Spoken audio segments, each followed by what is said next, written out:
Dean, your thoughts on the pitch? Let's not waste any time. You got to ask yourself the question, is that a good advertisement for our format? 34 wickets in 2 days. Pretty one-sided affair, I would say. So I think that kind of leads into what everyone's thinking, actually. I'm obviously a purist of this format, and we want to see the game go to 4 or 5 days. And just the way, the nature of it, how it started to play with some seriously steep bounce with the old ball. I mean, you're kind of hiding to none as a batting unit. If you think about it, only 2 batsmen, maybe 3 batsmen, only applied themselves half decently and scored runs.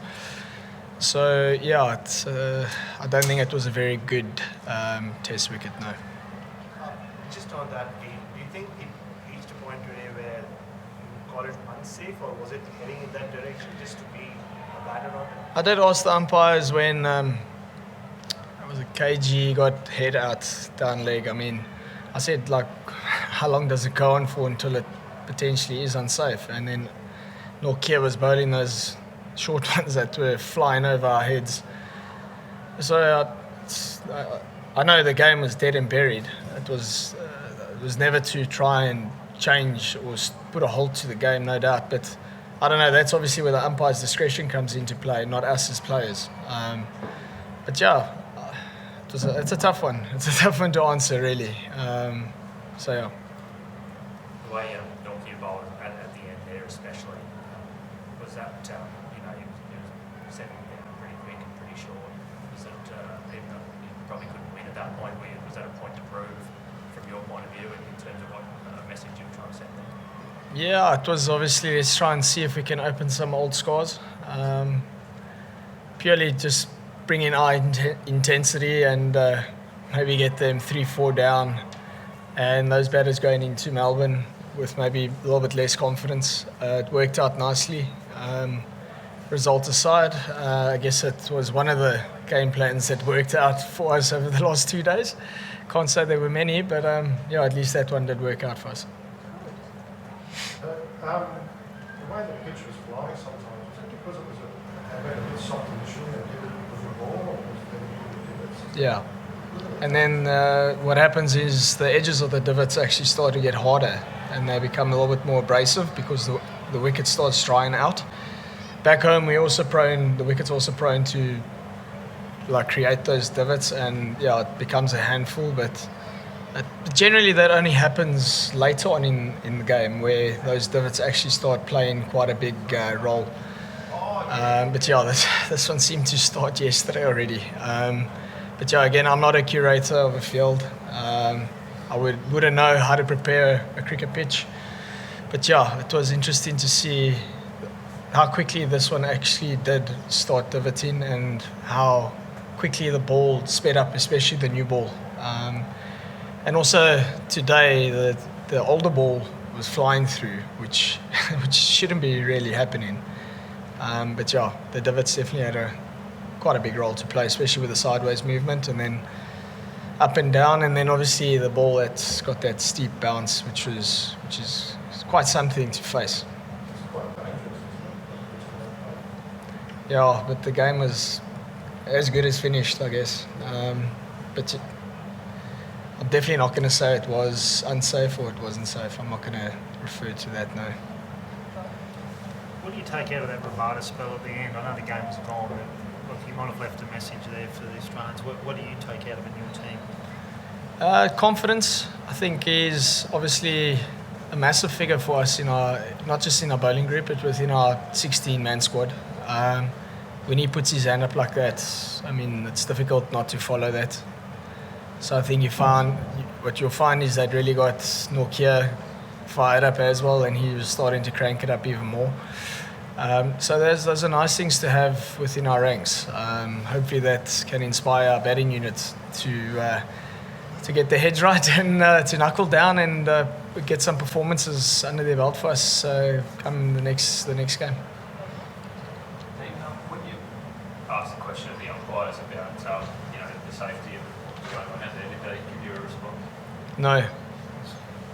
It was, I think there were only a handful of runs left, so I think maybe they thought I was just trying to take the mickey or whatever the case is. But I mean, it's not a bad reference point going forward to get a reply. But yeah, I don't see it changing anything really. But no, there wasn't a reply.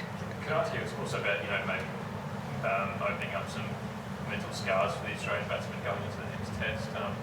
He's one of those, David Warner, do you feel like your bowlers? Not just him. I think all of them. We're always trying to find another way to have an edge over your opposition. And if this was a way of maybe getting into their mind further, brilliant. I know a guy like KG is most probably the most feared bowler that we have, purely because of his reputation and record. So if he's got that confidence running into the next guys, it's brilliant for us. So we're always looking for the edge. Even though the result didn't go our way, we're still looking for that. We're still trying to find ways to get into guys' heads. So yeah, it wasn't the worst exercise. So pitch notwithstanding, well, how do you go away from a test then like this, where obviously the pitch played quite a role when it looks at the batting? Because we obviously talked about the batting a lot before this. Do you go away and kind of put a lot of stuff down to the conditions, or do you look at perhaps changing the team, or how do you refocus and that from the batting after something like that? I think all options are available at the moment. Yeah, they're all on the table, don't get me wrong. But I think you still have to go away and give your batters the confidence and the positivity. Yeah, I think the guys in the change room have played enough cricket to know that this was maybe one of those incidences where let's be honest and let's be real about what's just happened. And it's not like our guys were throwing wickets away. We were getting absolutely jaffed out really, and they bowled properly. you got to be mindful and take all of that into consideration. So yeah, it's definitely the way I'll be approaching that. And coming into this game, our batters were confident. We prepared bloody well, and we played the warm-up game where most of the guys got some good runs and time in the middle. So it's not like the confidence is low. I think we just need to be realistic around what's just happened, and obviously try and rectify it. We do have extra days now where the guys need to tap into the mental spaces, which is, I think, their biggest enemy at the moment, because you can really withdraw yourself from what's happened instead of actually facing it and learning from it. So yeah, that would be my approach going forward for our group. Just on the extra days you have now, after a result like this, do you just take time away from cricket, or are you the kind of captain who wants everybody to just jump back into the nets like tomorrow or day after and just start looking at the next game already? I mentioned this already in the past 4 or 3 interviews I've done. I can't see us hitting more balls and becoming better cricketers. I think we've played the game long enough in our own personal careers. I think the guys know their games pretty well already, but hitting another 100 balls or 200 balls a day, it's not going to make you a better cricketer. I speak from a personal point of view, it's not going to make me a better cricketer. It's just one of those games where you failed, and that's how I view it. But I know that personally I'm still confident going into the next one. But we will definitely break it down and have chats, and for me, I'd rather see the guys not do anything until we get to Melbourne. That's just me. There's other guys that potentially might feel they need to go do stuff, and I'm sure the coaching staff will give them the best opportunity to be ready for the next test. There are many ways, I guess, and also availability of facilities is also big for us being able to give those players opportunity to get themselves in a better space. You talk about your batting, Dean. Was it tempting to play De Bruyne after he scored runs and looked very confident for tour game? Why did you leave him out? Where's he for the next test? Look, the option of the 7 batters, 4 seamers was very much a talking point, but I like having a specialised spinner.